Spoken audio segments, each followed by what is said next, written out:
एक बौद्ध भिक्षुक भोजन बनाने के लिए जंगल से लकड़ियां चुन रहा था कि तभी उसने बिना पैरों की लोमड़ी को देखते हुए मन ही मन सोचा, आखिर इस हालत में ये जिंदा कैसे है, और ऊपर से ये बिल्कुल स्वस्थ है। इस तरह के विचार करता हुआ वह अपने ख्यालों में खोया हुआ था कि अचानक चारों तरफ अफरातफरी मचने लगी। जंगल का राजा शेर उस तरफ आ रहा था।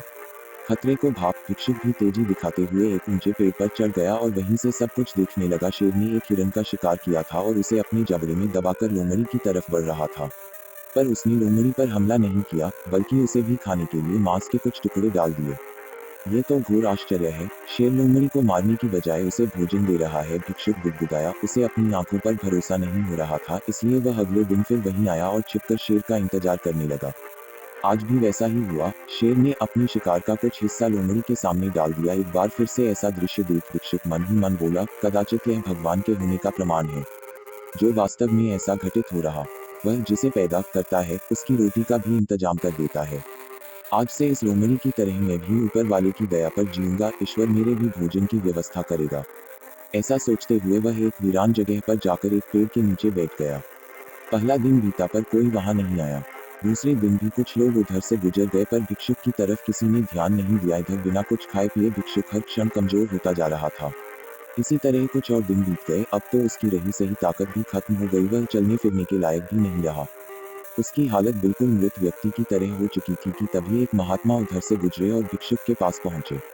उसने सारी कहानी महात्मा जी को सुनाई और बोला, अब आप ही बताइए कि भगवान इतने निर्दयी कैसे हो सकते हैं। क्या किसी व्यक्ति को इस हालत में पहुंचाना पाप नहीं है? बिल्कुल है, महात्मा जी ने कहा, लेकिन तुम इतने मूर्ख कैसे हो सकते हो?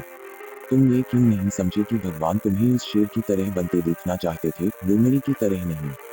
हमारे जीवन में भी ऐसा कई बार होता है कि हमें चीजें जिस तरह समझनी चाहिए उसके विपरीत समझ लेते हैं, जिसका परिणाम बहुत खतरनाक होता है। ईश्वर ने हम सभी के अंदर कुछ न कुछ ऐसी शक्तियां दी हैं जो हमें महान बना सकती हैं। जरूरत है कि हम उन्हें पहचानें। इस कहानी में भिक्षुक का सौभाग्य था कि उसे उसकी गलती का एहसास कराने के लिए महात्मा जी मिल गए, पर खुद भी चौकन्ना रहना चाहिए कि कहीं हम शेर की जगह लोमड़ी तो नहीं बन रहे हैं। दयावान विचारों व व्यवहार वाले मनुष्य व जीवों की स्वयं ईश्वर रखा और पालना करता है, वह उसके जीवन सुगम व सुखदायी बना देते हैं।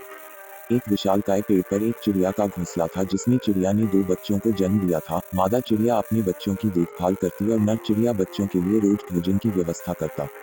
दोनों मिलकर बच्चों का पालन पोषण अच्छे से कर रहे थे। 1 महीना बीत चुका था, बच्चों के पग भी निकल आए थे, लेकिन अभी उन्हें उड़ना नहीं आता था। दोनों नन्हे परिंदों को एक दिन उनके माता पिता उड़ाना सिखा रहे थे। दोनों परिंदों में उड़ने की बहुत ललक थी, थोड़ा थोड़ा उड़ने भी लगे थे। लेकिन उसी रात को घने बादलों ने दस्तक दी। देखते ही देखते जोरदार आंधी आती है। तूफान थमने के बाद उनमें से एक नन्हा परिंदा अपने परिवारजनों से बिछड़कर अपने आशियाने से बहुत दूर आ गया था। उस नन्हे परिंदे को अभी उड़ान भरने अच्छे से नहीं आता था। उसने उड़ना सीखना अभी शुरू ही किया था। उधर नन्हे परिंदे के परिवार वाले बहुत परेशान थे और उसके आने की राह देख रहे थे। इधर नन्हा परिंदा भी समझ नहीं पा रहा था कि वो अपने आशियाने तक कैसे पहुंचे। वह उड़ान भरने की काफी कोशिश कर रहा था, पर बार बार कुछ ऊपर उठकर गिर जाता। कुछ दूर से एक अनजान परिंदा अपने मित्र के साथ ये सब दृश्य बड़े गौर से देख रहा था। कुछ देर देखने के बाद वो दोनों परिंदे उस नन्हे परिंदे के करीब आ पहुंचे। नन्हा परिंदा उन्हें देख के पहले घबरा गया, फिर उसने सोचा शायद ये उसकी मदद करें और उसे घर तक पहुंचा दें। अनजान परिंदा, क्या हुआ? नन्हे परिंदे, काफी परेशान हूँ। नन्हा परिंदा, मैं रास्ता भटक गया हूँ और मुझे शाम होने से पहले अपने घर लौटना है। मुझे उड़ान भरना अभी अच्छे से नहीं आता। मेरे घर वाले बहुत परेशान हो रहे होंगे। आप मुझे उड़ान भरना सिखा सकते हैं? मैं काफी देर से कोशिश कर रहा हूँ, पर कामयाबी नहीं मिल पा रही है। अनजान परिंदा थोड़ी देर सोचने के बाद, जब उड़ान भरना सीखा नहीं तो इतना दूर निकलने की क्या जरूरत थी। वह अपने मित्र के साथ मिलकर नन्हे परिंदे का मजाक उड़ाने लगा। उन लोगों की बातों से नन्हा परिंदा बहुत क्रोधित हो रहा था। अनजान परिंदा हंसते हुए बोला, देखो, हम तो उड़ान भरना जानते हैं और अपनी मर्जी से कहीं भी जा सकते हैं।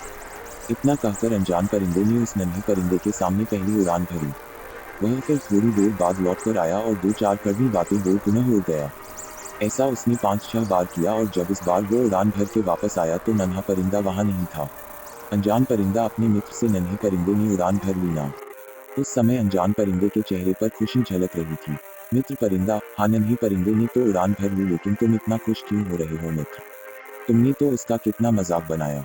अनजान परिंदा, मित्र, तुमने मेरी सिर्फ नकारात्मकता पर ध्यान दिया। लेकिन नन्हा परिंदा मेरी नकारात्मकता पर कम और सकारात्मकता पर ज्यादा ध्यान दे रहा था। इसका मतलब यह है कि उसने मेरे मजाक को अनदेखा करते हुए मेरी उड़ान भरने वाली चाल पर ज्यादा ध्यान दिया और वह उड़ान भरने में सफल हुआ। मित्र परिंदा, जब तुम्हें उसे उड़ान भरना सिखाना ही था तो उसका मजाक बनाकर क्यों सिखाया?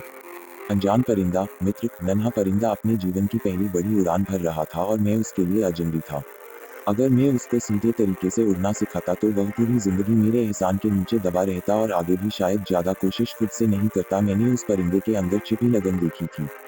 जब मैंने उसको कोशिश करते हुए देखा था तभी समझ गया था इसे बस थोड़ी सी दिशा देने की जरूरत है, और जो मैंने अनजाने में उसे दी और वो अपनी मंजिल को पाने में कामयाब हुआ। अब वो पूरी जिंदगी खुद से कोशिश करेगा और दूसरों से कम मदद मांगेगा। इसी के साथ उसके अंदर आत्मविश्वास भी ज्यादा बढ़ेगा। मित्र परिंदे ने अनजान परिंदे की तारीफ करते हुए बोला, तुम बहुत महान हो, जिस तरह से तुमने उस नन्हे परिंदे की मदद की वही सच्ची मदद है। तारांकन। चलिए अब जानते हैं इस हिंदी मॉरल स्टोरी सच्ची मदद प्रेरक कहानी से सीख मिलती है। मित्रों, सच्ची मदद वही है जो मदद पाने वाले को ये महसूस न होने दे कि उसकी मदद की गई है। बहुत बार लोग सहायता तो करते हैं पर उसका ढिंढोरा पीटने से नहीं चूकते। ऐसी सहायता किस काम की? परिंदों की ये कहानी हम इंसानों के लिए भी एक सीख है कि हम लोगों की मदद तो करें पर उसे जताएं नहीं। तो उम्मीद करता हूँ कि यह हिंदी मॉरल स्टोरी सच्ची मदद प्रेरक कहानी आपको अच्छी लगी होगी।